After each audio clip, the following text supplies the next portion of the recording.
Should we get underway? Well, I'd like to welcome everybody. Thank you for coming.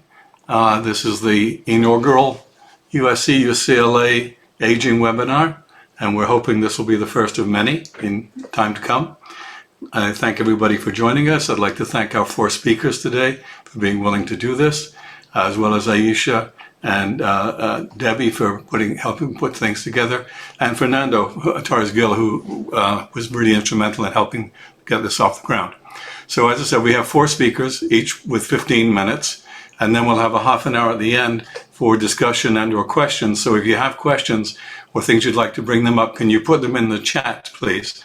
And then Aisha will pull them together and we'll try to answer them or discuss them at the very end. Our first speaker is Professor Mara Mather. Her topic is the locus coeruleus, where Alzheimer's disease pathology starts in the brain.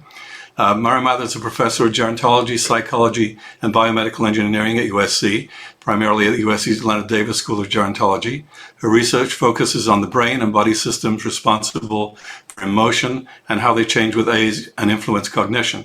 She received her PhD from Princeton University and a postdoctoral training from Stanford. Her current research mission is to use physiological interventions to slow brain aging. She's received several national and international research excellence awards. Mara?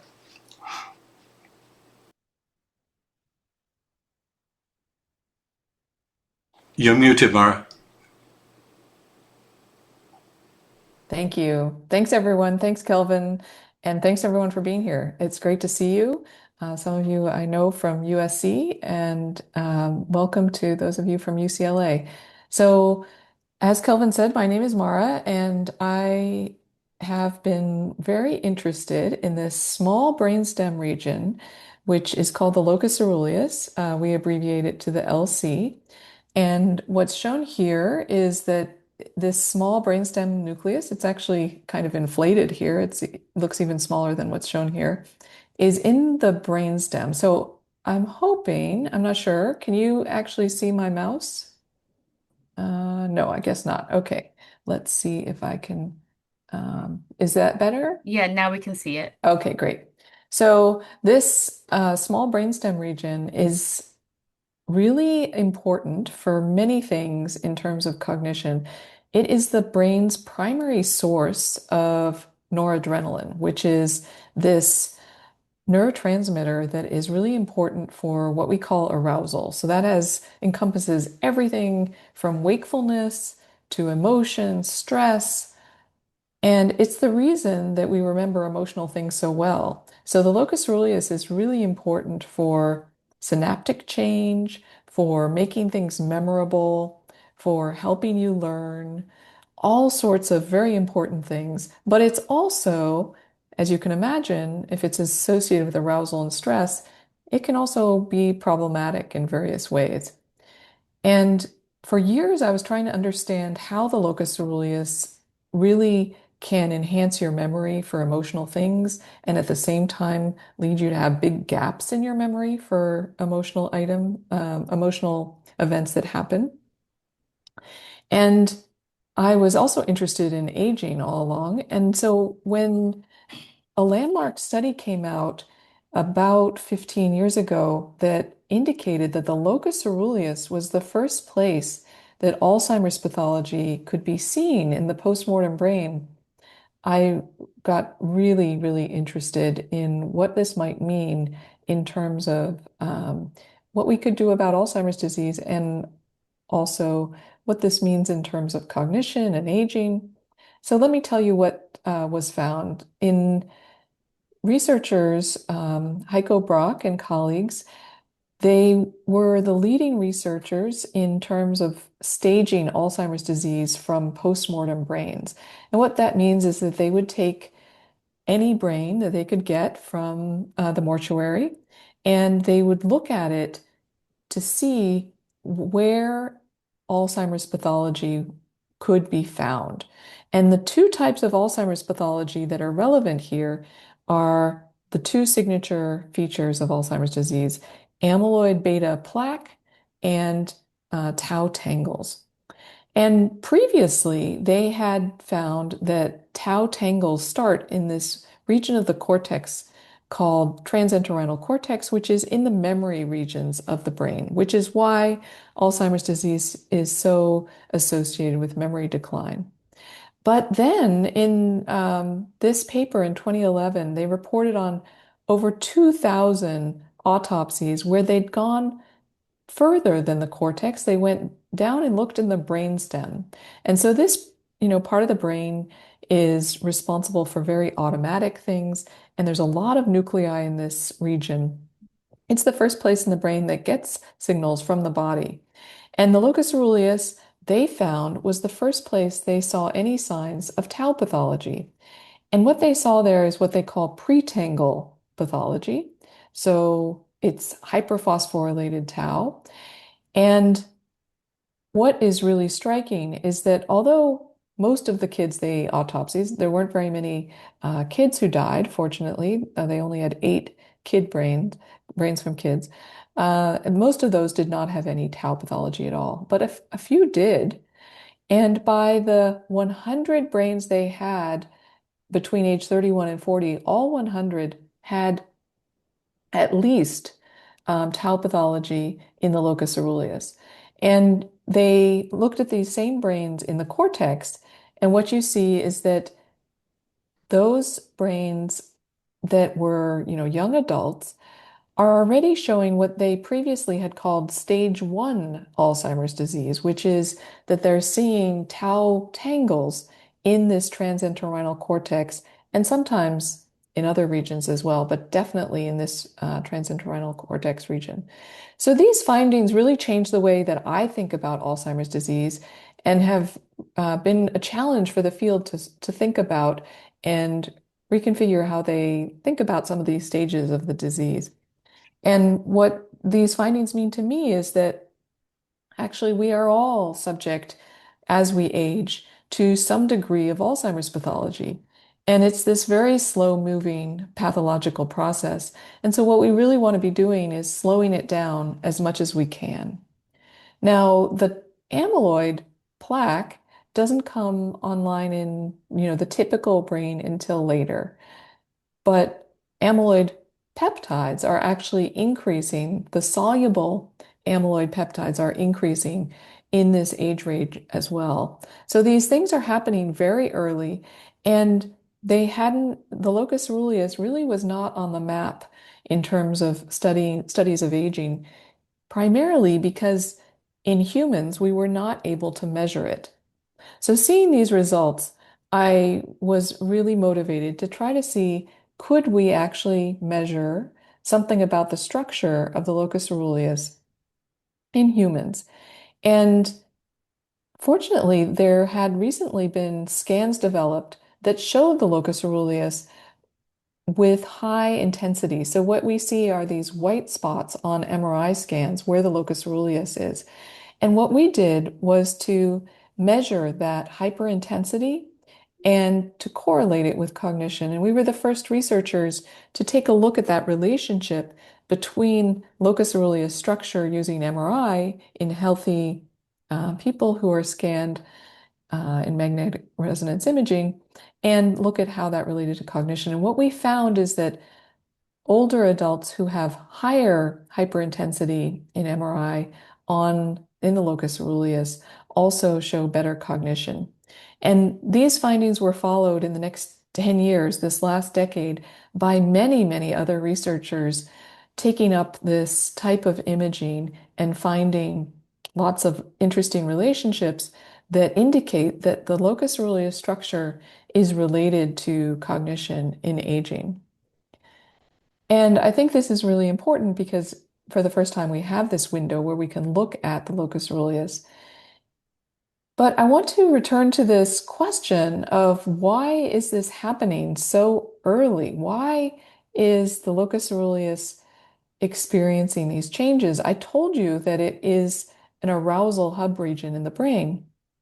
And what's really fascinating is at the same time that these changes are happening in the locus coeruleus, in our peripheral nervous system, we're seeing dramatic changes as well. So you might know that we have these two major systems in our peripheral nervous system. We have the parasympathetic system and we have the sympathetic system. And the parasympathetic system has been known as the rest and digest system, and it's most active at night when we're sleeping and less active during the day.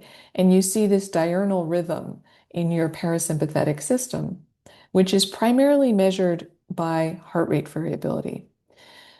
And what happens with age is that this parasympathetic system, which you might think with aging would be okay. I mean, resting and digesting doesn't seem to be that affected in aging, but it actually is pretty dramatically affected. So these are data from nearly 1,000 people measuring their heart rate variability at different times of day. And what you see is this diurnal rhythm, first of all, that becomes flattened with age. And another thing I want you to notice is that these changes are really most pronounced in people's 20s and 30s. So this is also quite surprising and striking that we're seeing these dramatic changes in people's physiology that young. This has also been seen in 8 million Fitbit users. You might know Fitbit measures your heart rate variability. And that goes down quite a bit in people's 20s and continues to decline. And they estimated between age 20 and 60 an 80% difference. So this is a huge change in people's young adulthood. And we don't have any longitudinal data yet, even. People have not been paying attention to this phase in life and physiological changes. But the youngest longitudinal data cohort that I've been able to find was from age 44 to 49. And they found in 10 years a decline of 50% in heart rate variability. So the parasympathetic system is declining rapidly. At the same time, this noradrenaline, this noradrenergic system that in the brain is centered on the locus coeruleus, in the periphery, it is the signature of sympathetic activity. Noradrenaline, you would think that this fight or flight system would fall apart with aging, but no, what's happening? It is getting hyperactive. So noradrenaline levels are significantly higher in older adults than younger adults. And you can measure sympathetic activity even by putting a needle in and measuring sympathetic nerve activity. And the firing of sympathetic nerves increases quite a bit between age 20 and 65. So we have this interesting situation where the physiological peripheral changes are quite dramatic. We're seeing changes in the brain that are also really important in this noradrenergic system. And it's not as simple as we want to turn on or off the locus coeruleus, because what we see with the locus coeruleus is that it has two types of activity levels. It can either have tonic ongoing activity, and that tonic level of activity is highest when you're awake. This is data from an animal where they were able to record directly. And you see high locus coeruleus firing when the animal's awake and active. It goes down as they rest. And when they're asleep is the lowest. Not surprising for this arousal brain region that's associated with wakefulness. But what is really more interesting is that when they play a loud noise, you get a burst of firing in the locus coeruleus. And this is called phasic activity in the locus coeruleus. And what they see here is that the burst of activity is higher the lower the tonic level is. And it's also really fascinating because in animals, some researchers did some pioneering work where they created a model of this spread of tau pathology from the locus coeruleus. They inserted this pathological tau into the locus coeruleus of rats, and they watched it spread, like you can see from the postmortem data in humans. They watched it spread over months to the cortex and to memory regions in the rat. And they could see that it impaired memory over time in those rats. And then what they did was they used these amazing techniques that animal researchers can do, where they activated the locus coeruleus specifically with flashes of light. And it's called optogenetics. And they could make the locus coeruleus fire either in an ongoing phasic way that's associated with stress, is kind of a stress-like pattern, or they could make it fire in this phasic burst-like activity, which is associated with novelty and exploration and new experiencing new things. And the tonic intervention made things worse, as you might expect if you were stressing a mouse out. The phasic intervention actually prevented the damage that was due to this tau pathology. So these findings have really inspired us to think about both reducing this tonic stress-like state of the locus coeruleus and increasing this novelty state of bursts of firing. Can we do this in humans? And so we have various studies ongoing right now. One clinical trial with 240 people we're planning to do, we're about a third of the way through, is looking at various types of breathing and meditative practices to see how the brain and actually plasma amyloid beta might be changing. And we've done a couple of preceding studies that are, we think, promising along these lines, that this might be a preventative measure for Alzheimer's disease. We're also starting to work with some colleagues who have a line of research where they've found that if they engage older adults, those over the age of 75 or 80 or 90 years old, where the locus coeruleus is presumably kind of burnt out a little bit, if it's been going through this tonic sort of stress-like state for many years. And what they do is they engage in these playful, fun interactions, and then they test cognition afterwards. And cognition is significantly better after these sort of interactions than non-playful interactions. And so we're just now getting up and going a study where we will be doing these sort of social interactions in the scanner. It's very complicated to rig this up because we have to be able to get good communication, and the person in the scanner sees the person outside the scanner. But this is very exciting. We'll be able to look at, with high resolution using 7 Tesla imaging, we'll be able to look at the activity in the locus coeruleus. So in summary, what I've told you about today is this really important but very small brainstem region that is seems to be ground zero for Alzheimer's disease, but it's also really important in cognition. And what we're trying to do is to figure out exactly the way that we would be able to modulate it to both prevent Alzheimer's disease, and then in people who are in their 80s and 90s, can we reactivate it in this phasic way that could actually be beneficial? And I just want to let you know, if you know of anyone, or if you yourself might be interested, that we need volunteers to participate. It's very easy to reach out to us. You can either email us at healthyminds@usc.edu. You can put your phone up right now and scan this image. We have a general database of 1,500 community members who have volunteered and do a variety of studies. Some of you have done these studies, so thank you very much. And many of them are fun and interesting, so encourage you to do it if you think you might be interested. And in particular, a postdoc of mine asked me to plug her study, which we are using ear stimulation to actually modulate some of the nerve pathways that might get to the locus coeruleus. And this is just a one-time or two-session study where she's closing in on finishing this study, but she needs men in particular. So if you are between 60 and 80 and male, she'd be really excited to have you reach out. So thank you very much. And I look forward to your questions after the presentations. Thank you so much, Mara. If you didn't catch these scans in time, don't worry, because we're recording the whole session. You'll be able to go back in later and catch them and scan them with your camera if you want. So moving on, our next speaker is Professor Christian Pike. Christian's title is Targeting the Alzheimer's Genetic Risk Factor ApoE4. Christian Pike is the Kevin Zhu, Endowed Professor and Assistant Dean of Research at the Leonard Davis School of Gerontology at USC. He earned his PhD from UC Irvine.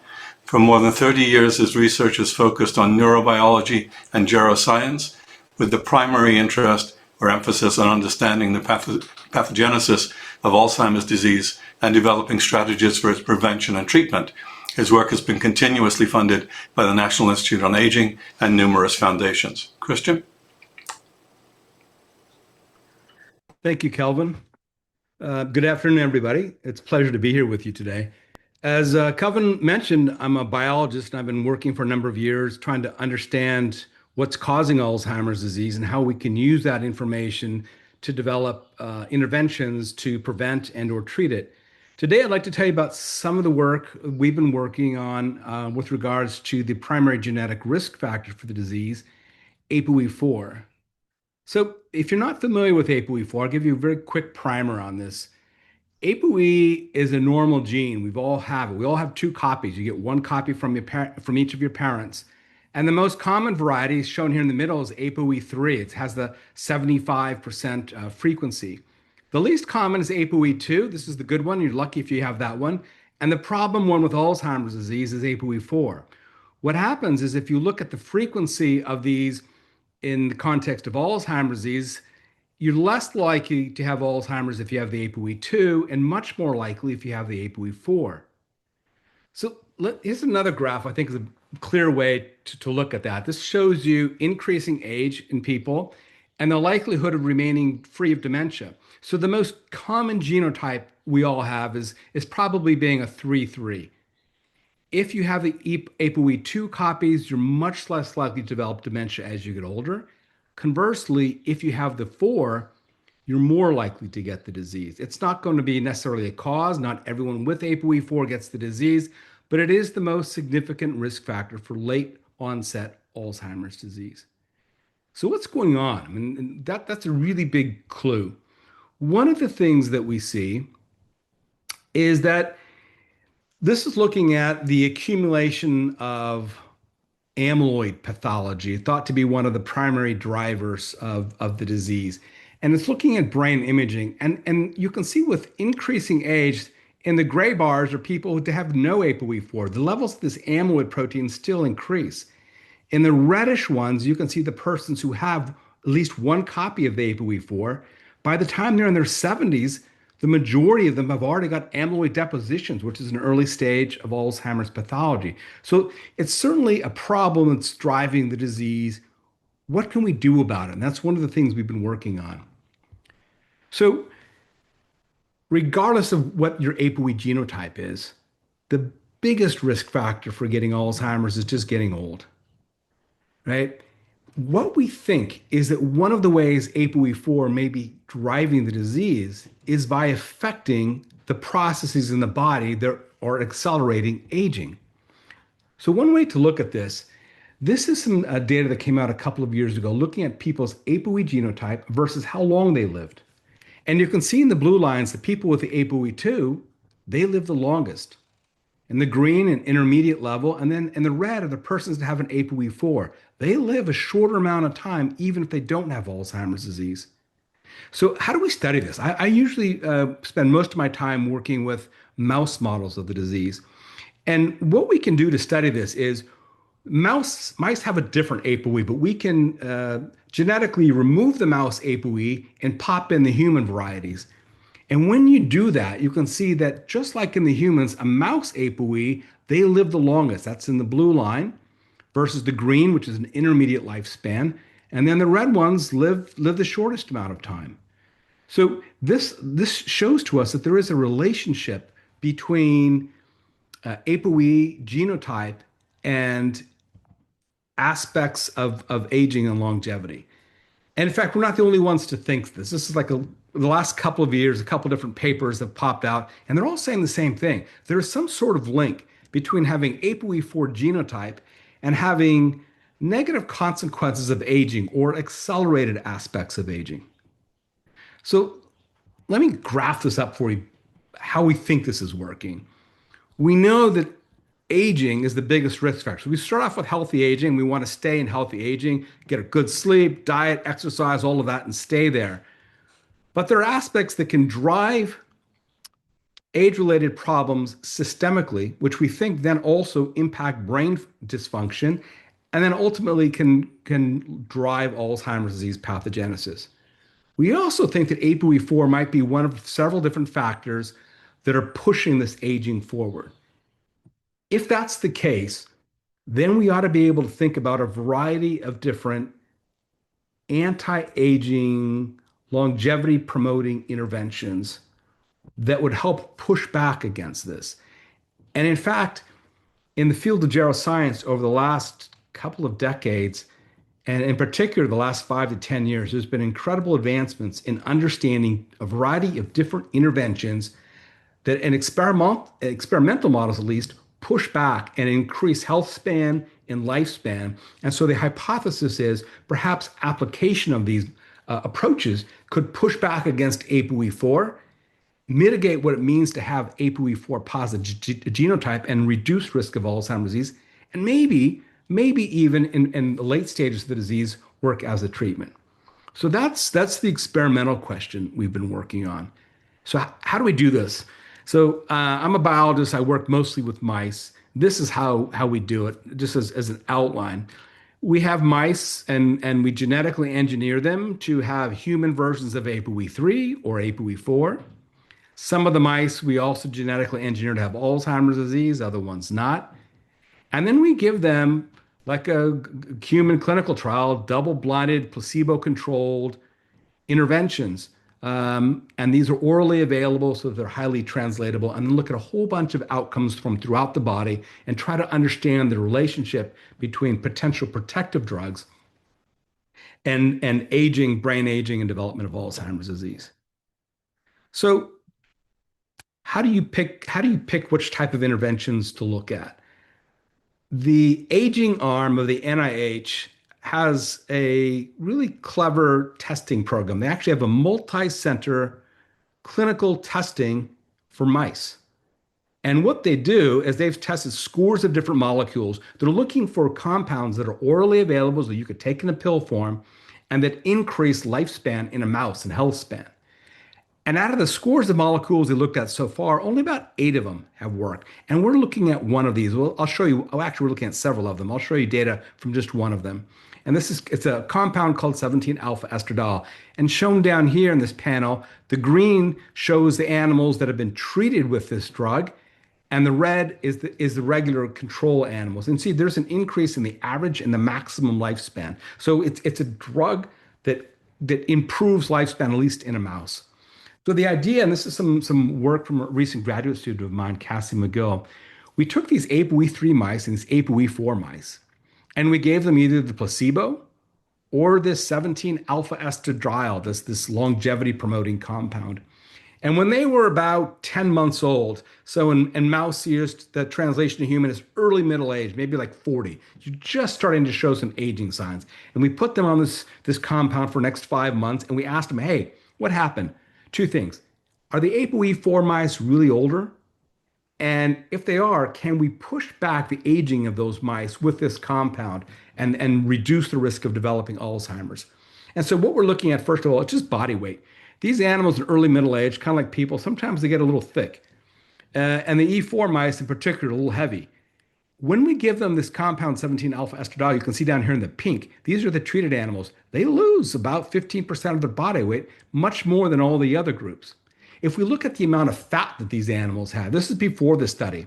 So the blue ones are the E3, that's the normal, and the reddish ones are the E4 animals. And so the E4 animals not only weigh more, they have more fat. If we look after the study, there's some benefit in the E3s, but a significant drop in fat in the E4 animals. What's really interesting here, and I would like you just to kind of look at this one part. If you think about the animals here in the pink, those are the E4 animals that have been treated, and look at them next to the E3 in the blue. They're essentially the same. So what we've done by giving these E4 animals a longevity treatment, we turned them into a phenotype of having an E3. In other words, we've mitigated, at least for fat, what it means to be ApoE4 positive. Can we do that kind of across the boards? Can we take away what it means to be ApoE4 positive? I'll just cherry pick some of the data. The problem is with having biologists on, we start diving way into the weeds. I'll try to keep out of there and just give you just a few pieces of data so we don't take too long. This is what we look at is a frailty index. How old do the animals look? And in the red, the E4 animals, they look older. And if they give them the treatment in the pink bar, we've made them look younger. It doesn't really work on the E3 animals, but notice again, the treated E4s look just like the E3s. We also have a more sophisticated way of, it's called a biological aging clock, where we look at patterns of DNA methylation. The upshot here is that the E4 animals again look old, no benefit of treatment in an E3, but the E4 animals begin to come down. So the E4 animals are older, and we are able to affect aspects of aging. So let me talk about a couple of other more important outcomes that might be relevant to health. One of them is having fatty liver. Fatty liver is not a good thing, right? This is a stain to pick up fatty liver. It's called oil red O. The E4 animals have fattier livers. We give them the treatment, bam, it goes away. And here's quantification. You can see that the treated animals in the pink, they look just like the ApoE3 mice. We've kind of healed their livers, if you will. The other thing that ApoE does, ApoE is a cholesterol trafficking protein. It's moving fats and lipids around.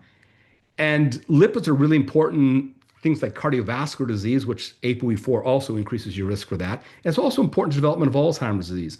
When we compare lipid panels in an E3 versus an E4 mouse, there's about 70 different lipids that are differentially abundant. So about 27 of them here in the blue are higher in the threes, and another 40 odd are higher in the E4s.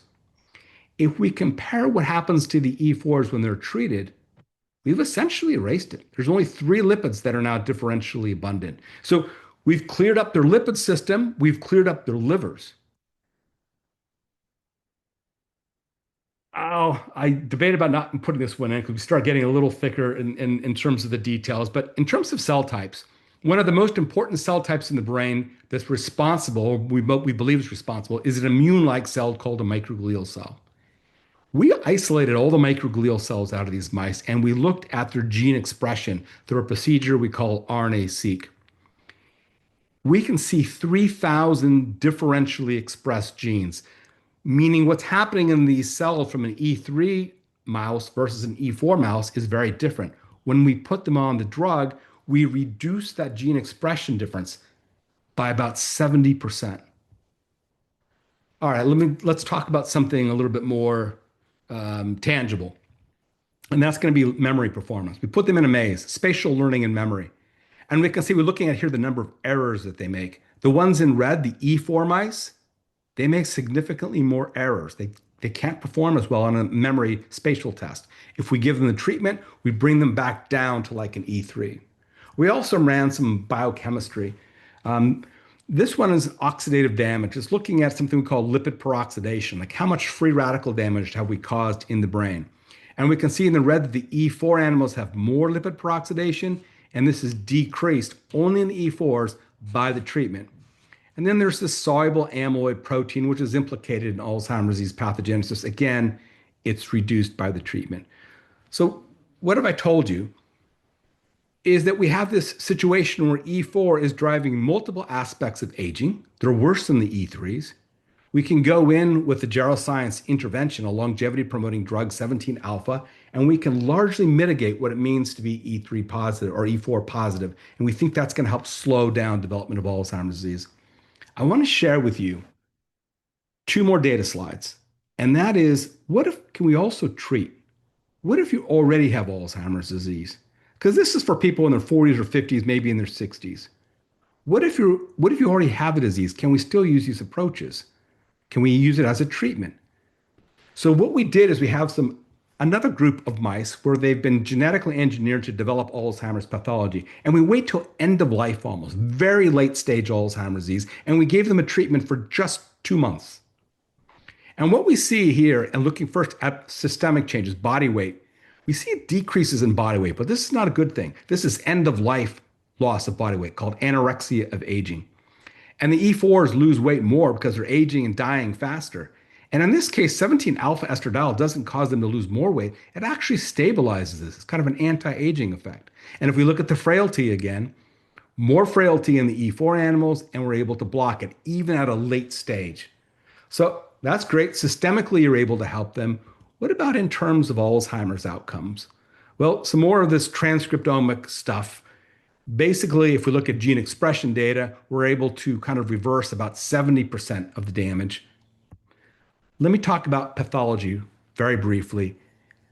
And this red bar is an E4 animal. They have higher levels of the amyloid deposits, what we call the plaques, which we think are the key pathological marker of the disease, that and tau. So the E4s are higher, and only in the E4s are the treated animals, even in the late stage, able to show reduced pathology, as well as trends towards reduced pathology in these soluble amyloid markers. So what I've told you is that one of the ways we think that ApoE4, the primary genetic risk factor for the disease, is driving Alzheimer's disease risk is by increasing aging phenotypes, both in the brain and throughout the body.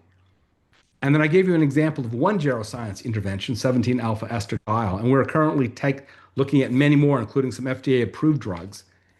And for 17-alpha estradiol, it approves across the board and might even have some ability to do some treatment. So we're really excited about thinking about ways to mitigate what it means to be ApoE4 positive.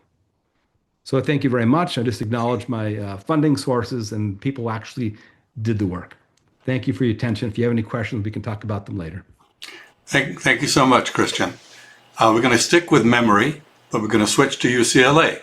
And our next speaker is Alan Castell, who's professor of psychology at UCLA. His topic is selective memory and curiosity in older age. He studies learning, memory, and aging, and is interested in how people can selectively remember important information.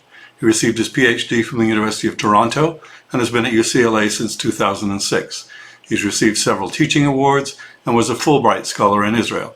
His work has been featured in the New York Times, the Wall Street Journal, and Time magazine, and his book is entitled Better with Age, The Psychology of Successful Aging. Alan? Hi, everyone. Thank you for inviting me. Are my slides up? Can everyone see them? Yes, you're good. Well, you have it on where we can see the next slide. So can you swap? All right, let me Presenter. swap. Oh, that's me. Let me just switch that over.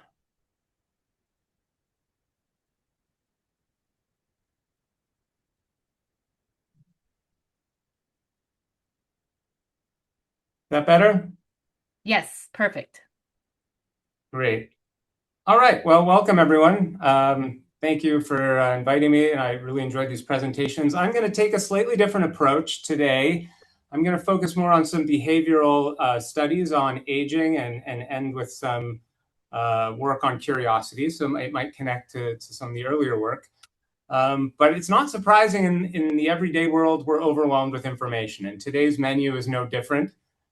We've had two brilliant scientists present some really interesting information, but there's so much of it. So how do we make sense of what we see? And especially as we get older, how do we selectively remember what's important while at the same time forgetting things that might not be consequential? So I think we've all had this experience or struggled with remembering names, and that's something that comes somewhat naturally with age as we get overwhelmed with more information and know more names. And even today, now we turn to offloading a lot of information onto technology, which can be helpful, but also challenging when we look for that information or need to find it later.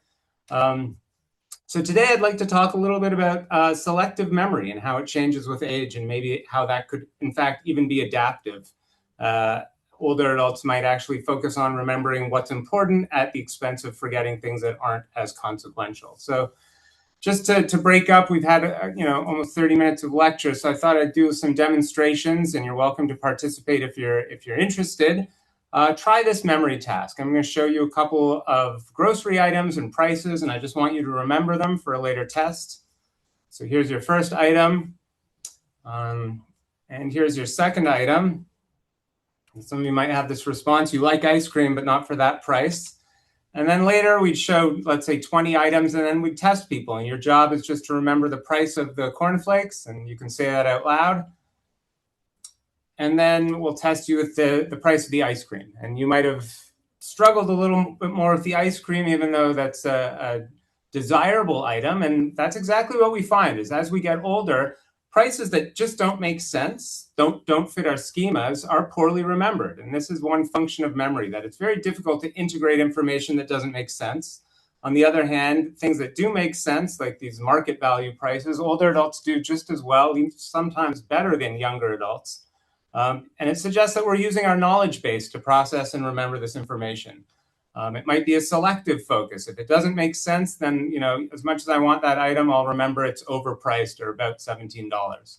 And we've done a follow-up study looking at, you're shown now 2 items, and you need to determine which one's the better buy.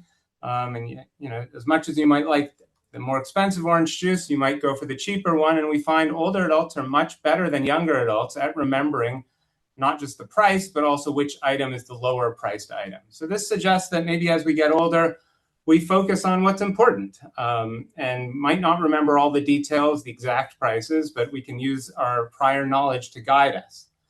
So we've done another version of this where we've now presented words paired with point values, and the point values indicate how important it is to remember each word. So this kind of strips away the prior knowledge or experience you may or may not have with grocery prices, because we want to look at whether, as we get older, we can focus on what's high value. And I often see this when I teach at UCLA.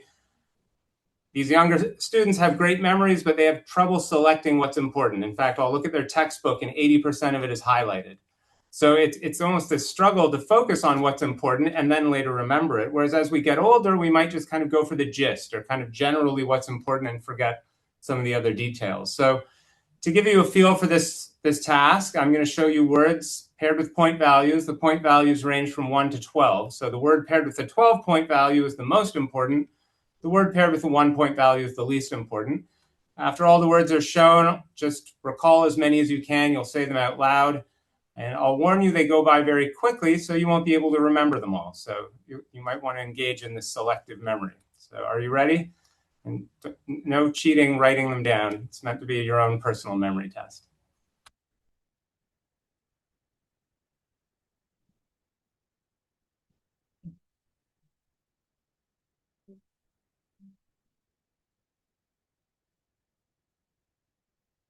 All right, so you can say the words out loud that you remember. You might remember 3 or 4 words. How many of you remembered ticket, house, or pizza? Those were in fact the most important, the 12, 11, and 10-point value words. But you might remember some of the lower value words, snow, guitar. We give you some feedback. We say, great, your score is 23 or 31 or 7, whatever point total you obtain. And then we do it again. Another list, different words, but the same kind of game. And what we find is people actually get pretty good at this game. This is the probability of recalling a word as a function of the point value that was assigned to the word. And as you can see, both younger and older adults, and these are young college-age students and healthy, active older adults, many of whom might be here, we find that there's actually, younger adults do recall more words than older adults, but there's no age-related differences for the highest value words. And that's what kind of struck us as interesting, is that despite documented declines in memory, older adults can kind of focus on what's important and remember those words, but maybe forget more rapidly the lower value words. And we've tested this with people who have very early stages of Alzheimer's disease and compared them to age-matched controls. So now it's the same figure with the probability of recalling a word as a function of its point value. These are healthy older adults, and then age-matched controls with very early stages of Alzheimer's disease.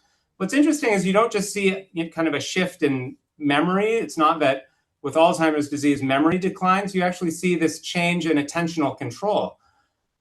People with early stages of Alzheimer's disease are recalling fewer words, but they're actually recalling more of the low-value words and less of the high-value words. So we think this might represent kind of a struggle in controlling what you focus on and what you selectively remember. And this is kind of a very important thing, that it's not just about memory, it's being able to direct attention and kind of selectively remember the important things. And this is a cartoon a colleague shared with me. We're not studying the evolutionary aspects of this, but there are certainly things we do need to remember, and we might need to selectively remember kind of important upcoming events or dates. All right, so in the last part of this presentation, I wanted to turn to our latest area of research, which is on curiosity, because I think that is really what engages the brain and might even, engage novelty and some of the aspects Mara was talking about. Einstein said, "I have no special talents. I'm only passionately curious." He probably had some special talents, but this curiosity really does engage our brain and probably keeps us sharp as we get older. So in these sorts of experiments, we present people with trivia questions, younger and older adults, and we ask them to first try and come up with the answer. And these questions are actually very hard. But we then ask people, how curious are you to learn the answer? What was the first product to have a barcode? How curious on a scale of 1 to 10? Then guess the answer, and then I'll tell you. It's Wrigley's chewing gum. And then we ask people to rate how interested they were in that. Again, on a 1 to 10 scale. We do this with other questions. Some questions are going to be more interesting to you than others, and that's why we're interested in seeing what engages your own personal level of curiosity. And what we found is that older adults, they'll remember a lot of these answers, but they tend to remember the answers that they're much more interested in compared to younger adults who don't show as much of a correlation. So older adults are selectively focusing on kind of what they think is important and interesting. And we've looked at different forms of curiosity. One as a trait. So in general, how curious a person are you? And then one is a state. When we give you these trivia questions, does this kind of lead to could be some neurotransmitter, it could be some selective attention, might cause you to want to look things up on Google or YouTube. These are the ratings people give. And prior work has shown that people tend to get less curious as they get older. And our group was kind of surprised by this because we thought states of curiosity might actually be enhanced in old age. So we tested a fairly large sample. And this is a recent paper we just published with some collaborators. And we found some really interesting findings. First, the graph on the left, and there's a lot of data here. The graph on the left shows that the trait level of curiosity does tend to decline with age. So in general, older adults are reporting less interest in certain things. But when you look at state curiosity, and this is the middle graph, you find this really interesting linear increase or perhaps curvilinear function. And basically what that's saying is that as we get older, these ratings, according to the trivia questions, are actually enhanced. So as we get older, the things we really are interested in learning, we actually want to learn. We're going to, pay more money to learn them. We're going to search them on the internet. We're going to talk to our friends and family about it. And that might keep our brain fairly sharp. The graph on the right is just showing that these two forms of curiosity are correlated, the state and trait. But this is really the take-home message that we were actually a little bit surprised by. And it's nice to get a lifespan sample in humans from, ranging from about 20 to 85 of very healthy older adults who, again, volunteer to participate. So we're not perhaps catching people with brain pathology here. But we're excited by this because we think curiosity can kind of be an engagement form to enhance learning and maybe enhance and lead to brain changes that might be important in older age. So just to summarize, our future directions are looking at how people selectively engage with information, but also are careful because there's a lot of scams and fraud in the world that actually takes advantage of our interest in learning. Maybe older adults are memory editors in terms of selectively focusing on what's important. And that social communication might guide what we remember. And probably the best way to ensure you remember something is to summarize it, to tell a friend, and even summarize these short talks if there's 2 or 3 take-home messages. So if you're interested in learning more, I have a general audience book that kind of combines some of this behavioral research with interviews to show that successful aging involves a variety of things. And some of these things that I mentioned in the book and that we've talked about today, some of which we haven't. And I think it's really interesting to look at kind of this in a more global manner. That if there's one thing to look for, it's not to look for one thing. There's a variety of things that kind of play an important role. And so to summarize the ABCs of successful aging, as I do in the book, staying active, both physically and mentally. Balance. This is often overlooked. People experience falls in older age, and that can lead to a loss of function. And then connection with friends and family and what interests you. So hopefully curiosity guides you to stay sharp in old age. So thank you for your time, and I'm happy to take any questions. Thank you so much, Alan. Talking of questions, I would like to remind everybody that we'll be taking questions at the end. And please do put your questions in the chat, and we'll be happy to try to answer them after the last talk. Speaking of which, our fourth and final talk, again, is from UCLA, Fernando Torres Gil. Fernando's title is The Politics of Aging, Policy Consequences for Intergenerational Relations. Fernando is UCLA Professor Emeritus of Social Welfare and Public Policy and Director of the UCLA Center for Policy Research on Aging. In his own words, he's also proudly a USC Adjunct Professor of Gerontology. He gained his PhD from Brandeis University and served as Associate Dean and Acting Dean at UCLA's School of Public Affairs. He's written 6 books and over 100 research publications. Fernando actually served in 3 United States presidential administrations, Carter's, Clinton's, and Obama's, and was a staff director of the U.S. House Select Committee on Aging. It's a real pleasure to have Fernando with us today. Fernando? Thank you. Calvin, first, can you hear me just fine? Testing, can you hear me all fine? We can hear you fine. Thank you. Wonderful. First, let me commend my colleagues from USC and UCLA for joining us on this inaugural opportunity to share our research on the 2 great campuses, USC and UCLA. And let me start out by giving some good news to my colleagues who shared their research on dementias and memories. In the recent passage of the federal budget just last month, we had some positive developments. Congress approved $46.7 billion for NIH, which was a $400 million increase over the previous year. And this was huge because the administration had proposed a 40% reduction. Yet the Congress came back in a bipartisan fashion and said, no, we need to keep funding in the NIH and to increase it. And there was particular interest in issues of Alzheimer's disease and dementia research in the funding cycle.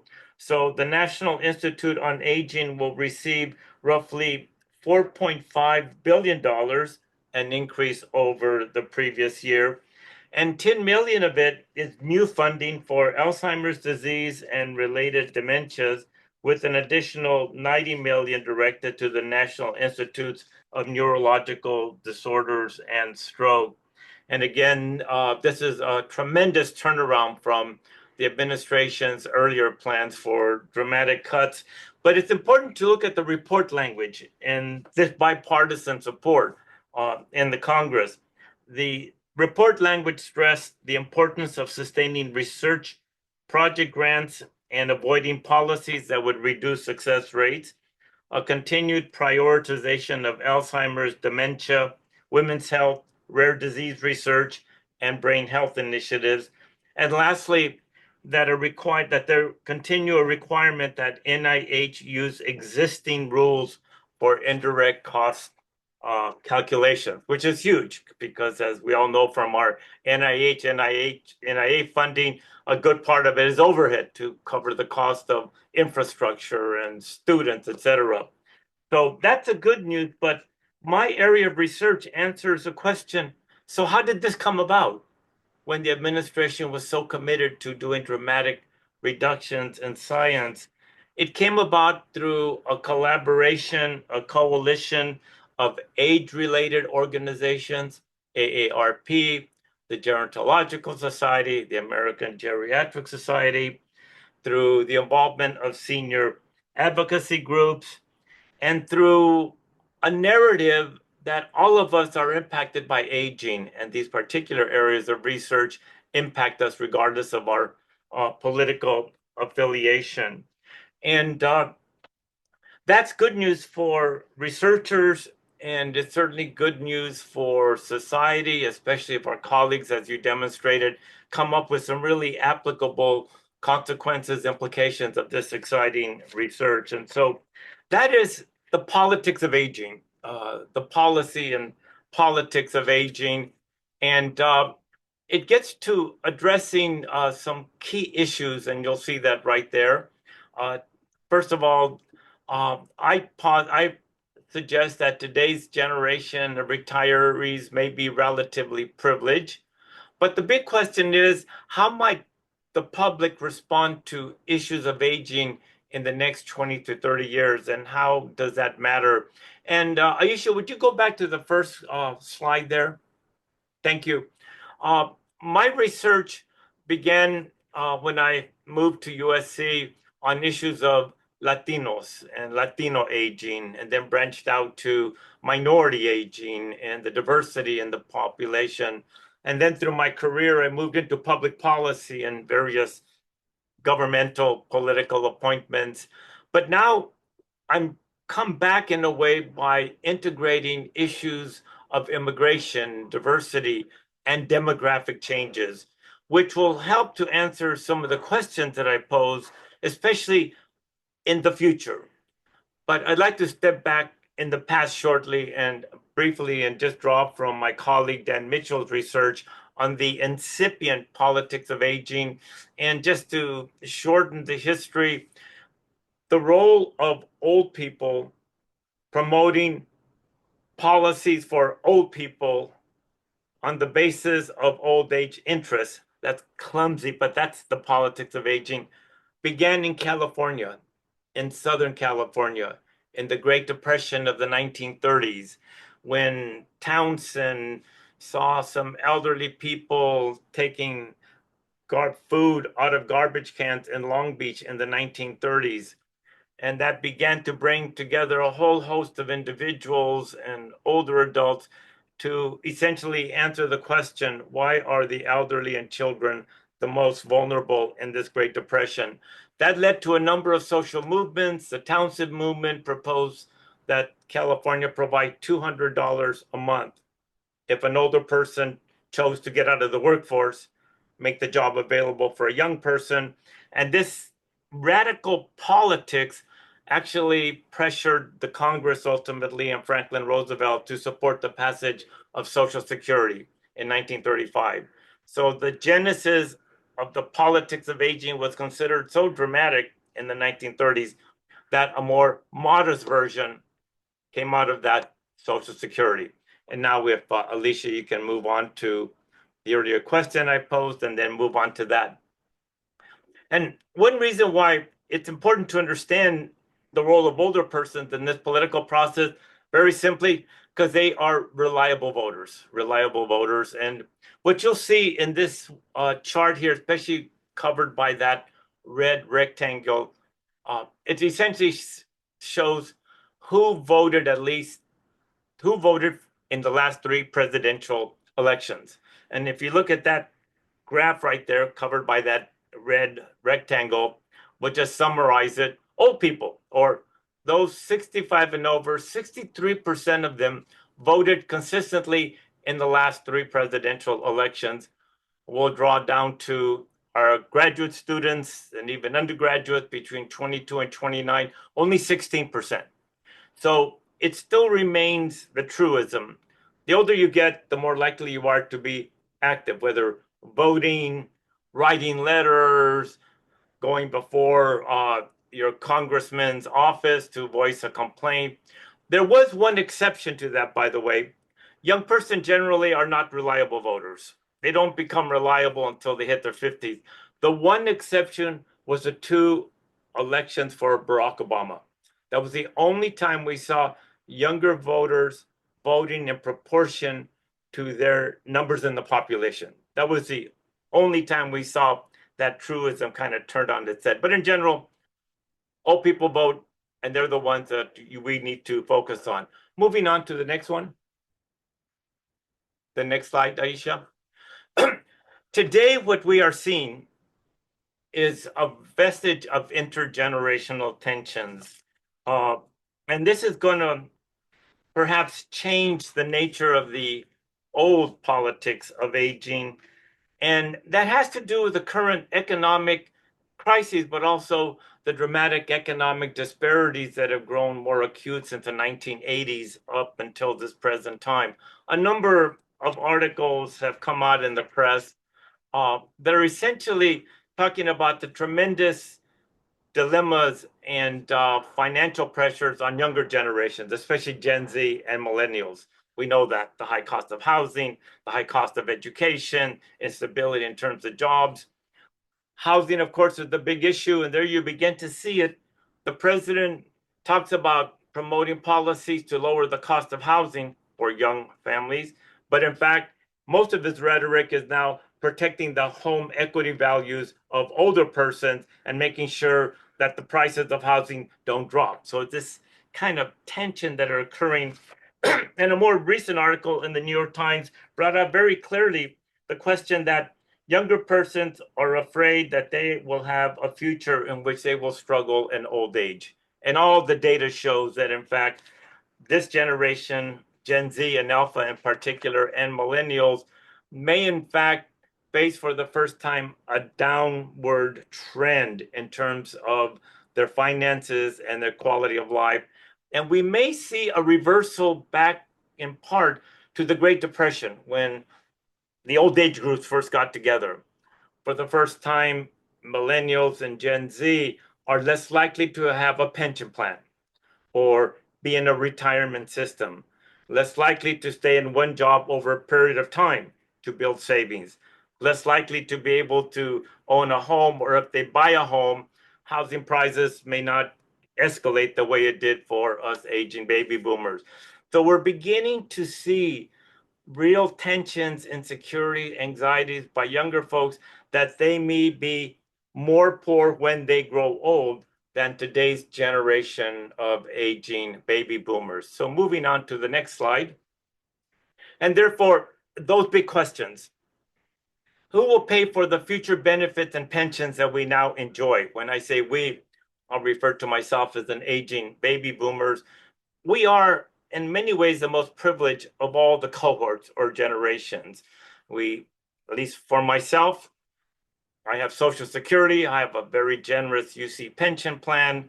My wife has her pension plan from the LA City, county and city.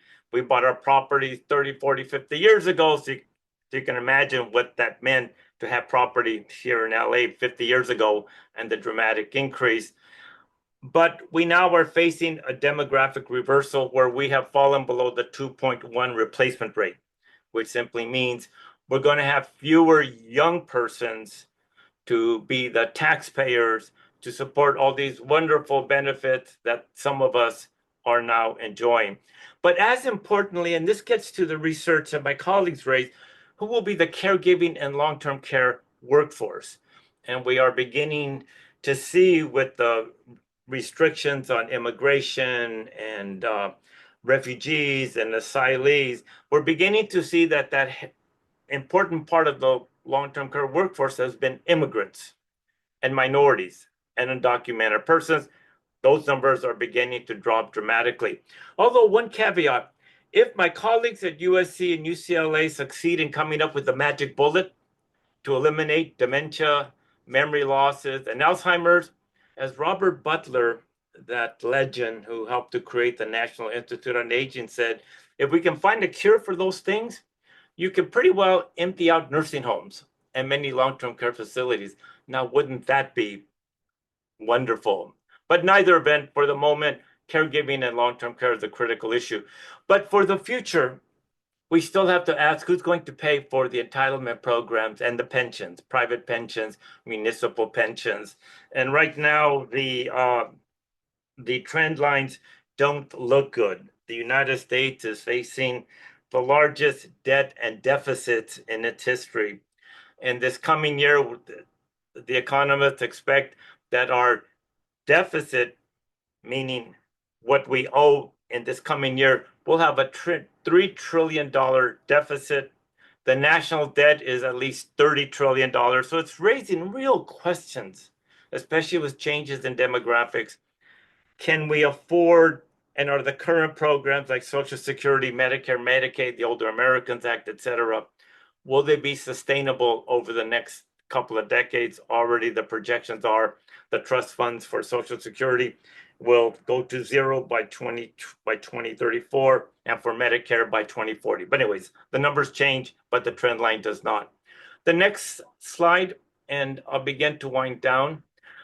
What I am suggesting as we try to understand the role of politics and older persons, what I'm suggesting is that we need to increasingly pay closer attention to younger folks or younger generations, because there will be dramatic changes in the composition of the populations in the years to come. One way to look at it is the cohorts and their diversity. The silent generation, you can see there the current ages, their percentage of the population, was pretty much white. My generation or cohort, the baby boomers, still 75% white or non-Hispanic white, but we began to see increasing immigration, especially with the passage in 1965 of President Johnson's legislation that allowed for the first time not only an increase in those allowed into the country legally from other parts of the world, but it brought in family reunification, which really dramatically increased not just immigration, legal immigration, but the family members that came with them. Gen X, still white, but minorities and immigrants share was rising. And by the time the millennials came along, again, you can see their current age, evenly white. But the key ones now is Gen Z and Alpha. For the first time, they are majority minority. Even if the border stays closed forever after, and it won't, by the way, even if we don't allow anyone else to come into the country, that will change. But let's just say we don't. Already, we will become a very diverse society. And much of the tensions and the drama we see in the media and people debate about, can we remain Americans as we used to know? Can we go back to the 1950s, 1960s? Or immigrants trying to drive out the non-Hispanic white population? There's all kinds of drama around that. Regardless of that, much of it is because of this tension around the changing demographics of these populations as they get older, and the questions of who will sustain that older population. Just to be a little provocative here, if I was to answer my own rhetorical questions, I would say within 5 to 10 years, this country will wake up and realize, I'll be polite, oh my goodness, what have we done? Our workforce is declining. We don't have folks that are going to take care of our elderly. We don't have folks that will join our military. We need to bring in foreign workers. That's what's going to happen. And then we're going to find that during these years, while we pushed away the rest of the world is aging, global aging, and they're now competing for foreign workers for all of the reasons that I mentioned. So to kind of wrap this up, we will face dramatic changes in the aging of the population in the United States. I'm suggesting that we could benefit from the life course perspective, lifespan perspective, where we not only address the needs of today's older population, try to preserve Social Security and Medicare, but also the needs of middle and younger age populations in the hopes that they will age relatively healthy, financially secure. But at the same time, beginning to pay attention to millennials, Gen Z, and Alpha Gen, because this is the cohorts that are going to answer the question, will they continue to pressure the Congress to support increases in the NIH and NIA budget? Will these younger cohorts who now believe they will never see a Social Security check or Medicare coverage, will they decide to stop supporting Social Security and Medicare when their budgets begin to feel tremendous pressures? Will these younger cohorts decide that they will move towards personal responsibility? They'll take care of themselves. I mean, however they feel, they will become the majority of the electorate. And whatever they feel and how they translate that into their votes and their political actions will say a lot about the future of gerontology and geriatrics, and whether or not the traditional politics of aging as we've known it will change dramatically. Right now, we're seeing signs of tensions between younger and older voters. And my goal is to try to mitigate those tensions. So I will stop there. And again, it's just great that we've come together with these two great institutions. We'll hold off on the rest. Thank you. Aisha. Great. Thank you so much. So let's just I'd dive like to in. thank all of the speakers for their efforts and also the organizers. Aisha? Yeah, so we have a couple questions in the chat. One is from Mara about, do human E4 carriers have more body fat than non-carriers? I guess that's a question. Yeah, I think yeah. that's a good question, Mara. The relationship between ApoE and adiposity varies even amongst mice. But what seems to be really clear is that the metabolic impairments, both in mice and human, are associated with E4, regardless of how fat you are. So if you are obese, the effects of that obesity on insulin resistance, things like that, are almost always stronger in the context of ApoE4 genotype. Thanks. Okay. The next question is for Dr. Pike. Does your research show treatment effects mostly or only in males? Are you looking at any treatments effective in females or equally in male and females? That's a great question. We do include females in all of our studies, and the data I was showing you was on males, the 17 alpha estradiol. We're getting ready for a publication that did the same thing in females. It turns out two things are worth noting here. The effects of ApoE4 are generally more robust in women than they are in men, and this is also true in our mice. So the most vulnerable population for Alzheimer's disease is women who are ApoE4 carriers. So women are probably most at need for having an intervention.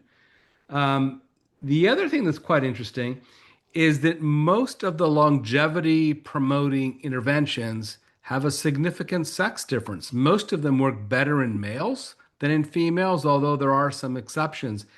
And we don't know all the reasons for that, but what we do know is that men and women and male and female mice and rodents, they have very different immune systems and metabolism. And immunity and metabolism are not only drivers of age, but also of Alzheimer's risk and cognitive health. So we think that and how most of the longevity drugs are working.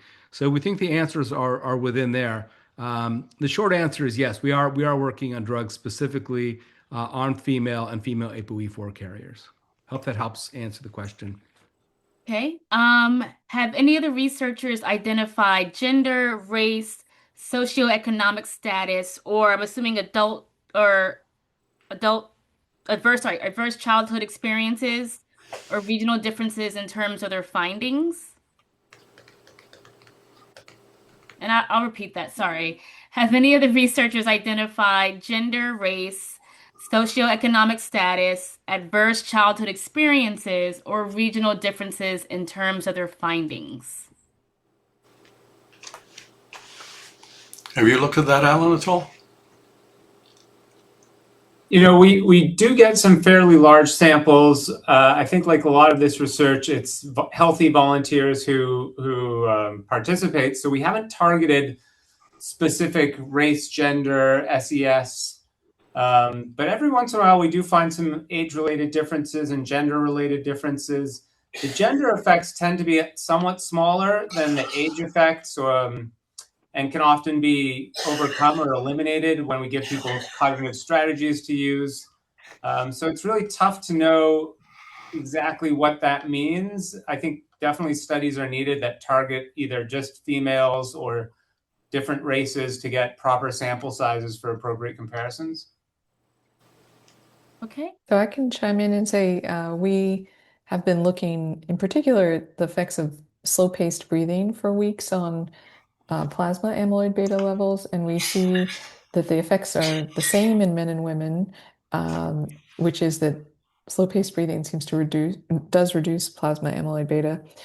And we also see they're the same in APOE4 carriers as in non-carriers, which is important if it's what we'd like to look into is the potential for this slow-paced breathing to be an intervention early in life or in middle age to prevent Alzheimer's disease. And those who get a genetic test that they're APOE4 would be the most interested in this sort of intervention. So the fact that it has an effect with them as well is great. And then we currently are doing, I mentioned we're doing a clinical trial of 240 participants. Those are half Black and half white. And the reason for that is that African Americans have different physiology and that they tend to have higher heart rate variability, but also higher hypertension, so higher blood pressure.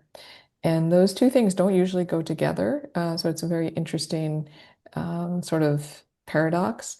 And and also there's initial data both from us and some researchers who used PET imaging to specifically look at noradrenergic receptor activity in the locus coeruleus. It looks like the locus coeruleus might be more vulnerable in African Americans. So those are the reasons for us doing that trial, and we don't know yet, but we will be very interested to see. Our hypothesis is that this sort of intervention might be even more beneficial for Black participants than white participants, but we will see. Definitely. How do we find out our APOE type? Yeah, that's fun. I found out mine through 23andMe. I guess that's now defunct, but there's Ancestry.com and there's some different sites like that that are available. Oftentimes, those commercial sources will only tell you if you have the E4 variety, which I guess is most important. They won't tell you if you have the E2 unless you know how to look through the data. Um, I was most interested in the E2 because I have a bunch of really old family members that were not demented, and was able to find out whether they're E2 positive. So yeah, it's available commercially. Okay.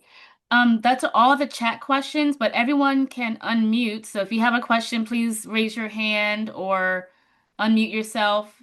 I'll throw in Aisha a question about tau. There's been a number of studies, sorry, not tau, A beta, a number of studies where the hypothesis was that if you could remove A beta, you would cure Alzheimer's or decrease its impact. Where are we now with those kinds of studies? And I guess Christian is Oh, my target. I think that the general consensus is that this amyloid protein is necessary but not sufficient. And when the amyloid builds up, it can lead to this tau cascades and eventual degeneration. But there are ways that you can overcome the amyloid accumulation. So it's not everything, but it's probably still very important. Thanks. Hi, Stanley, go ahead. So lots and lots of people take catecholamine affecting agents, mainly for hypertension. Does that affect LC, LC tau or beta amyloid? Yeah, so there was this really lovely comparison from medical records. I can't remember which country they got this from, but many thousands of people, where they compared beta adrenergic blockers that cross the blood-brain barrier versus those that don't. And they found positive effects on mortality from those that cross the blood-brain barrier, I believe, if I'm remembering right. So it does seem that there are some effects of manipulating the noradrenergic system. I have one for Fernando. Fernando, you talked about what happens if nothing changes in terms of Alzheimer's. So let's say Christian and Mara, sorry about this one. Let's say we don't find a cure, or we don't find a cure in the next 20 years. What do you see happening to the healthcare systems in this country? I guess that would be the null hypothesis or something like that. But Yeah. Then we have some fairly somber scenarios. First of all, we're the only advanced nation without a universal long-term care plan that enables families to cover the cost of home care or community care or institutional care or long-term care. And we have made efforts to move in that direction, but it just hasn't gone far enough. Secondly, an increasing part of the Medicare and Medicaid budget, especially Medicaid or Medi-Cal, will go towards long-term care, institutional nursing homes, and institutional settings. And we now know that Medi-Cal is going to, and Medicaid will lose a lot of funding. So we will reach a crisis where I think a critical segment of the electorate, families and younger persons and older persons, will, I hope, rebel and say, wait a minute, we're left to our own devices. Alzheimer's, dementia, memory loss, the cognitive issues have affected such a large proportion of the population. We do not have national universal financing to cover that cost. So you can just guess ahead what that will mean when a large proportion of the population is left to their own devices. And then you couple that with the changes in the gender balance of the future younger cohorts that are more likely to have few or no children or choose to live on their own. And then you couple that with the growing social isolation, maybe in part through social media. So not to be overly depressing, but the trend lines are not good if we don't find, at least technologically or through clinical research, the magic bullet on these issues. Okay, we have a question from Karen. Yes, thank you for answering my question about how to get this testing. But the problem is there's some of us, like me, who that testing doesn't work for us. It gives back absolutely no data. So I like sometimes make the joke I could have been a criminal because I guess my fingerprints can't be determined and neither can my genetic mark DNA or whatever. Nothing Oh. shows up on those tests. Let's go rob a bank. I know, isn't it weird? But is there a blood test or is there other ways to do this when that doesn't give us back any results? So let me understand that you say you gave a sample to someone like 23andMe and they didn't report Yeah, anything back I've about done all APOE. of them. 23andMe, Ancestry.com, and there was one other one that I did, genetic testing that absolutely came back with no results. So I guess the spit thing doesn't work for me. I guess none of my genetic material is in my saliva. I don't know. So it's just the weirdest thing that I've gotten no test results back from any of those things. Yeah, there are some I don't know them off the top of my head, but there are some services that will do genetic testing from blood samples where they can isolate more of the DNA. Oftentimes, what also happens with people is that when they will submit like saliva samples to places like 23andMe, they'll come back with very little on their reports, and that normally means that the negative outcomes are flagged. So, for example, with your ApoE status, you wouldn't get flagged unless you had an E4 genotype. But if you had a 2s or 3s, they won't tell you. They have the data, they just don't tell you. Yeah, but it's interesting because not even my ancestral makeup comes back. So my daughter has had hers tested and she has all this data that came back and I have like none. They can't even tell me what, where I came from in the world. It's the strangest thing. But Wow. thank you. All right. Afifi, hi. You just have to unmute. Yeah, okay. So this question is for you, Christian. Can you be positive on only one of those, APOE 2, 3, and 4, or can you have more than one? Yeah, there's all different variations. You have three possibilities: a 2, a 3, and a 4, and you have two of them. So any combination, a 2 and a 4, a 2 and a 3, a 3 and a 4, 4 and a 4, any of those kind of combinations. And the upshot is the more of the 2s you have, generally the better off you are. And if you have 2 4s, that would be like the worst case scenario. But even in that situation, it's only increasing your risk. It doesn't mean you necessarily have cognitive decline or Alzheimer's disease. So the good situation is to be positive on APOE 2, and Yes. it doesn't matter what else you have. Well, if you have a 2 and a 4, you're still kind of in bad shape. Unfortunately, the I 2 see. doesn't cancel the 4 out. I see. But you still want a 2 if you can get it. Thank you. Okay, we have time for maybe one or two more questions. Anyone want to raise their hand and unmute? Okay, while people are thinking, let me bring it back to something that's very close to home for academics. In many parts of the world, and for pretty much all of Europe, in universities, you're required to retire at 65. And the rationale for that in most countries is to make way for younger people to have academic jobs. And otherwise, you get this bottleneck at the top end. And that's heresy in this country, at least in most of this country, certainly at UCLA and USC. And many of us have stayed beyond 65. I wonder how people feel about that. It's definitely an age-related question. And many of us have stayed beyond our 65 years, although some of us don't stay that much longer. But Calvin, that's a big split. if I can address that very quickly and leave it on a provocative level, it was my committee and my members, Claude Pepper and Edward Roybal, that promoted and passed the legislation eliminating mandatory retirement for faculty. Right. You can thank them and me. Now, 35 years later, I think we made a mistake. I'm going to end it there. So wow. We can discuss that, my reasons for it later. Do you think the mistake was in the number, the age, or the whole idea? I think 65 is too young, personally. I could see maybe a cap at 70 or 75. I'll just leave this little hand grenade.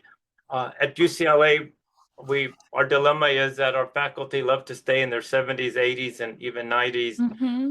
And it's primarily a non-Hispanic white faculty. And you've got this whole new generation of brilliant young Latino, African-American, Asian, Native American faculty that are desperate for the few remaining FTEs. And it's hard for them to get a position because we enjoy our work so much. So for that reason alone, we need to make room for a whole new group of folks. Yeah, I mean, I think speaking as the Emeriti Center at UCLA, I've not met a retiree that didn't want to wish they could have retired sooner, but just didn't. But as I mentioned in the chat, me and my friends, we were like, okay, I've done my 25, 30 years. I want to be done and enjoy my retirement. The average life expectancy is 76. So it's just to think about, if I retire at 65, I may only have 11 years. It's just jarring to think about that.